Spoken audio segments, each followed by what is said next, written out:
Hi guys, welcome back to our channel Raseena Naushad. പനിയാണെങ്കിൽ അവനെ കൊണ്ട് ഞാൻ ഇത്രയും പറയിച്ചിട്ടുണ്ട് ഗൈസ്. ഞങ്ങൾക്ക് രണ്ടുപേർക്കും പനിയാണ്. ഇന്നലെ ആണെങ്കിൽ എനിക്ക് എഴുന്നേറ്റിരിക്കാൻ പോലും വയ്യായിരുന്നു. പക്ഷെ അവന് പനി വന്നു കഴിഞ്ഞപ്പോൾ എൻ്റെ പനി എവിടെ പോയെന്നറിയാൻ വയ്യ. അതങ്ങനെയായിരിക്കും അല്ലേ, മക്കൾക്ക് പനി വരുമ്പോൾ അവരെ നോക്കാൻ നമ്മൾ മാത്രമല്ലേ ഉള്ളൂ. ആ ഒരു ചിന്തയിൽ നമ്മളെ പനിയൊക്കെ ചിലപ്പോൾ പെട്ടെന്ന് പോകുന്നതായിരിക്കാം. വെയിറ്റ് മോനെ ഇല്ലേ. അപ്പം അവന് പനിയായിട്ട് ഇന്നലെ രാത്രി അവനൊട്ടും വയ്യായിരുന്നപ്പോഴത്തേക്ക് എൻ്റെ പനിയൊക്കെ എങ്ങോട്ടാ പോയി. രാത്രി ഉറക്കമില്ലാതെ ഇരുന്ന് വെള്ളത്തിൽ തുണി മുക്കി തുടച്ച് പനി വന്നു കഴിഞ്ഞപ്പോൾ ആയിക്കണം, ശ്വാസം കിട്ടുന്നില്ല.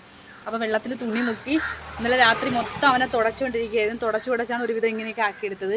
അപ്പോൾ അവനെ ഞാൻ ഹോസ്പിറ്റലിൽ കൊണ്ടുപോവാണ്. ഈ മാസം ഫുള്ള് ഹോസ്പിറ്റലായിരുന്നു.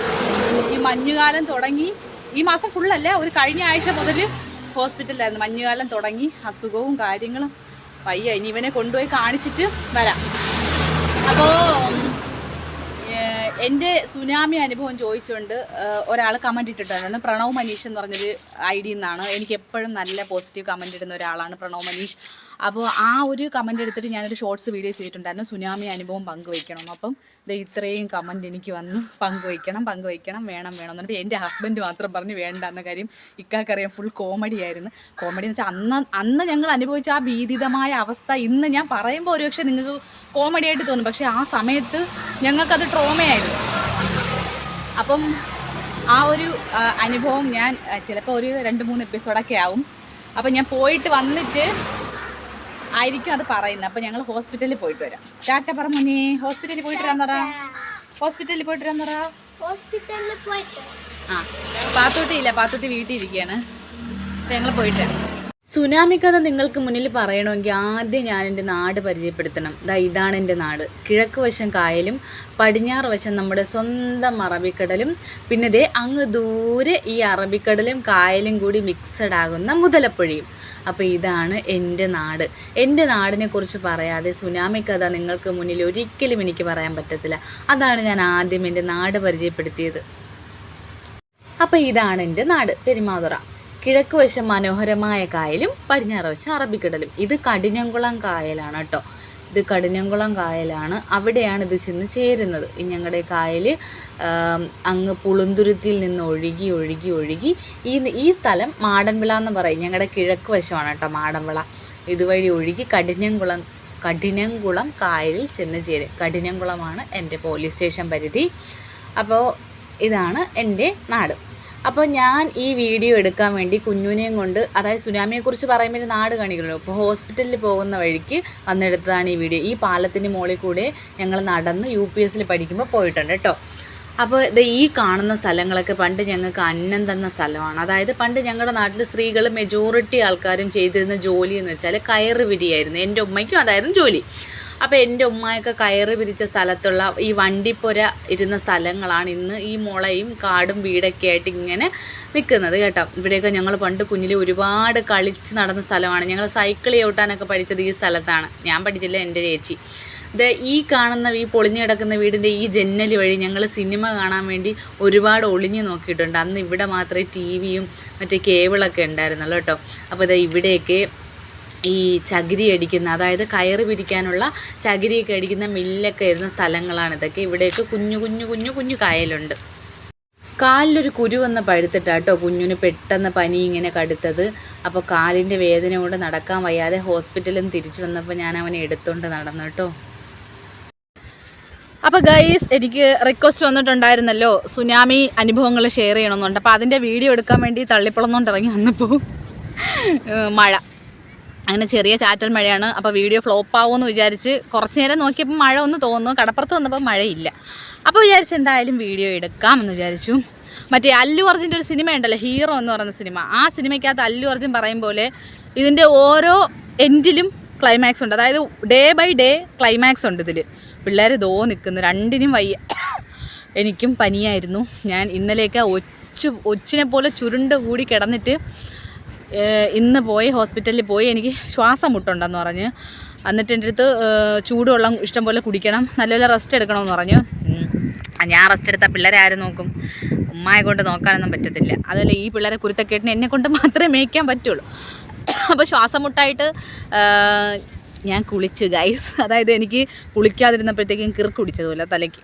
അങ്ങനെ ഞാൻ കുളിച്ചു.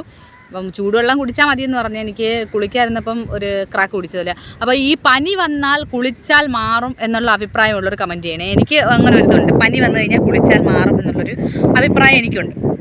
അപ്പോൾ സുനാമി അനുഭവം പറയണമെങ്കിൽ ഞാൻ ആദ്യം എവിടെയെങ്കിലും കുറ്റിയും പറിച്ചൊന്ന് ഇരിക്കട്ടെ, ഇരുന്നിട്ട് പറയാം. പിന്നെ ഓർത്തോളണം, ഓരോ ദിവസവും ക്ലൈമാക്സ് ഉള്ളതാണ്.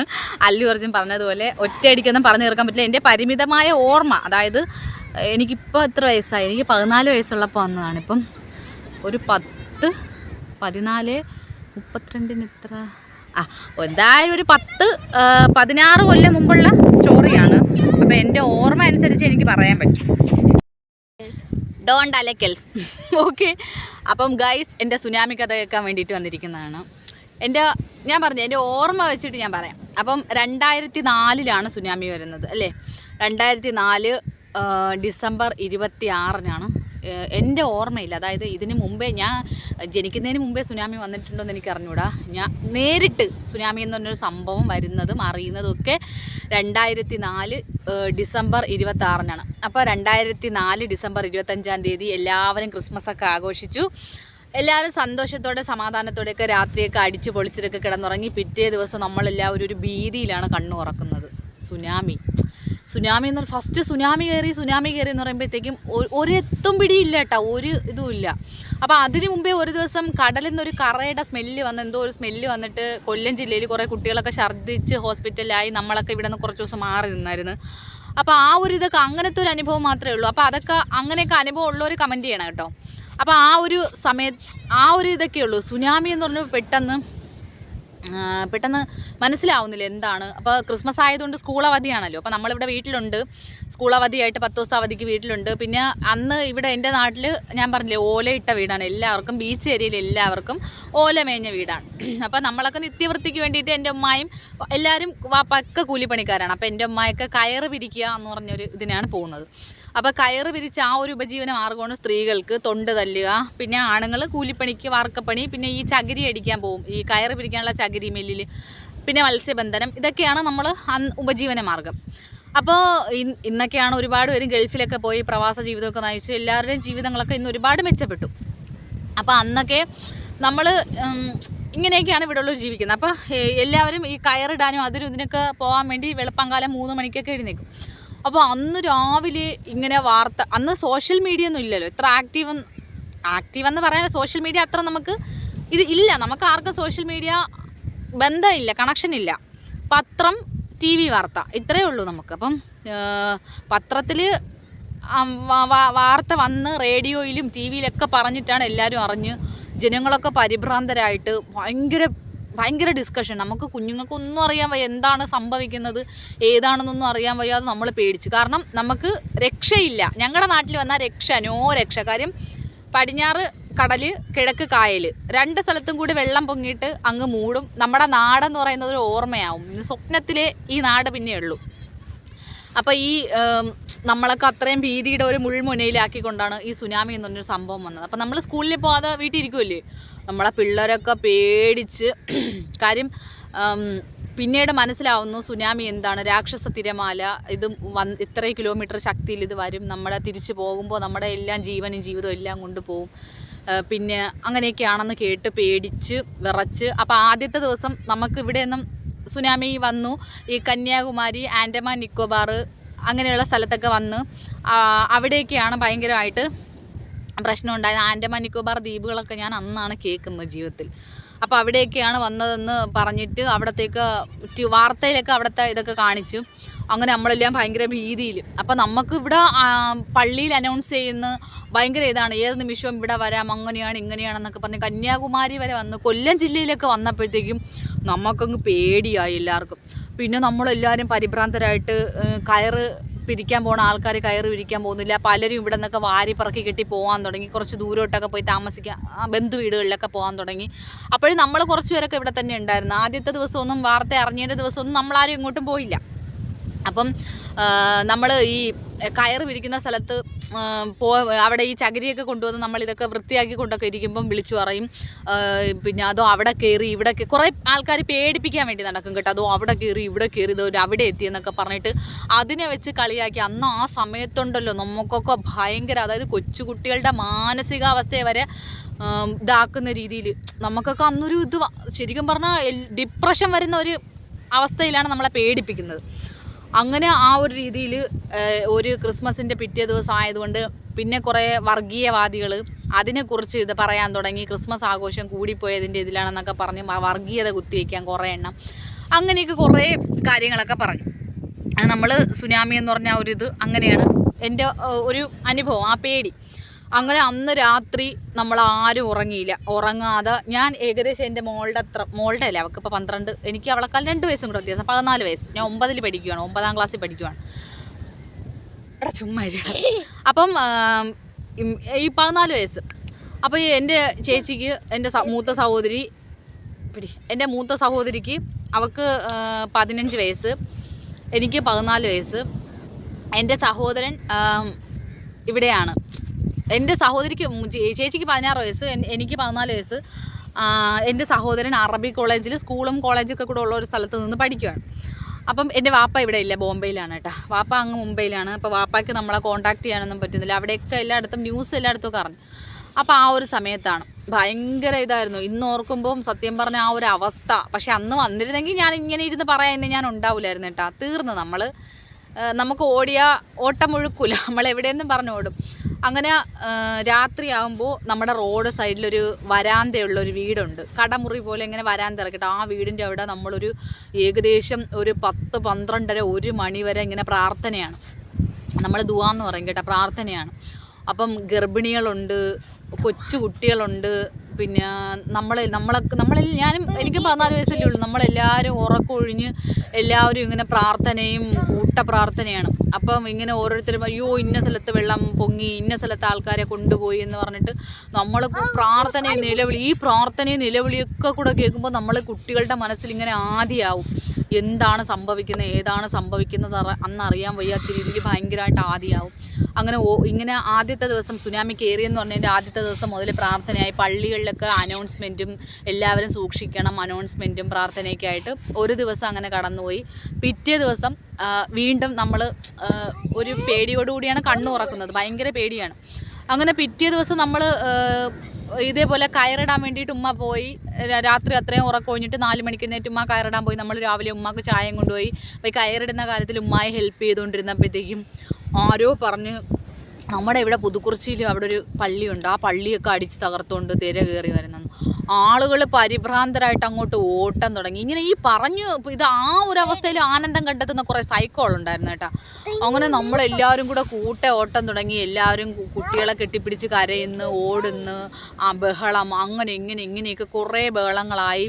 നമ്മൾ ഒരുപാട് ടെൻഷൻ അടിച്ച്, ഒരുപാട് നമ്മളൊക്കെ കരച്ചിലും ഉമ്മായൊക്കെ ആയിട്ട് കരച്ചിലും.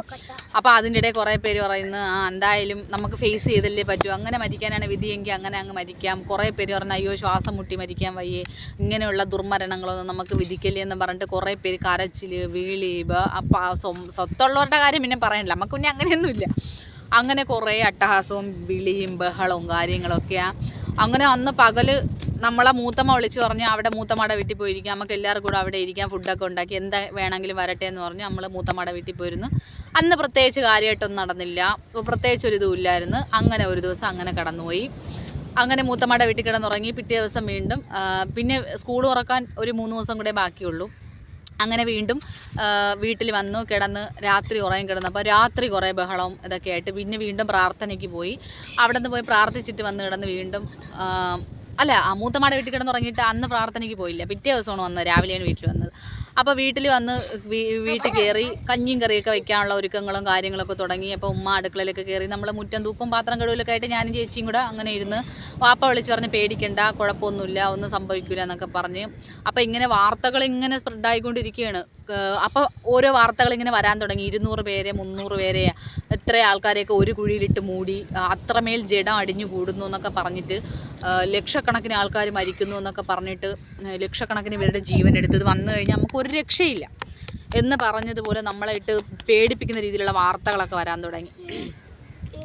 അങ്ങനെ അങ്ങനെ ടെൻഷൻ അടിപ്പിക്കുന്ന രീതിയിലുള്ള വാർത്തകളൊക്കെ വരാൻ തുടങ്ങി.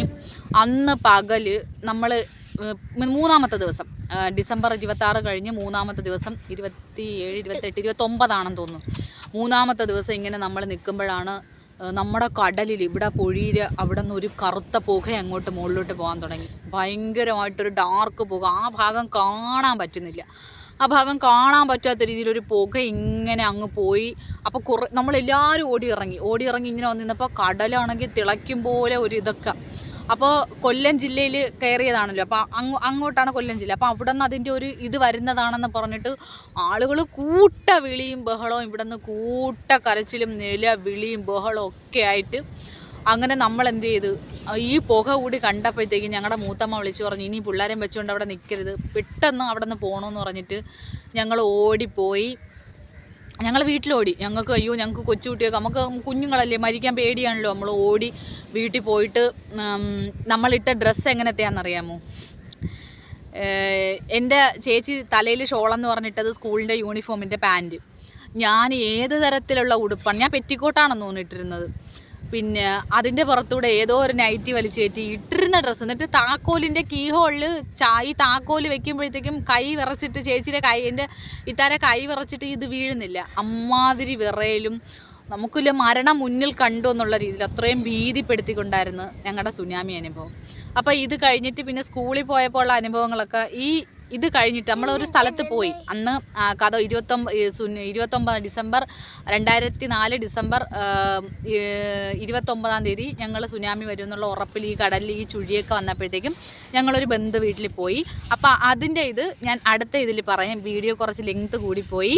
അപ്പോൾ സെക്കൻഡ് പാർട്ട് വരും. അപ്പോൾ അതുവരേക്കും ടാറ്റാ കുഞ്ഞു പത്തു ബാ ടാറ്റ. അതിൻ്റെ പേടിയാവുന്ന സുനാമിക്കത്തെ കേട്ടിട്ട് ബാക്കിയും കൂടെ പറയാം. നീ പേടിക്കൂലടാ, നീ ആരെന്നറിയാമോ? ടാറ്റ പറ. ബൈ.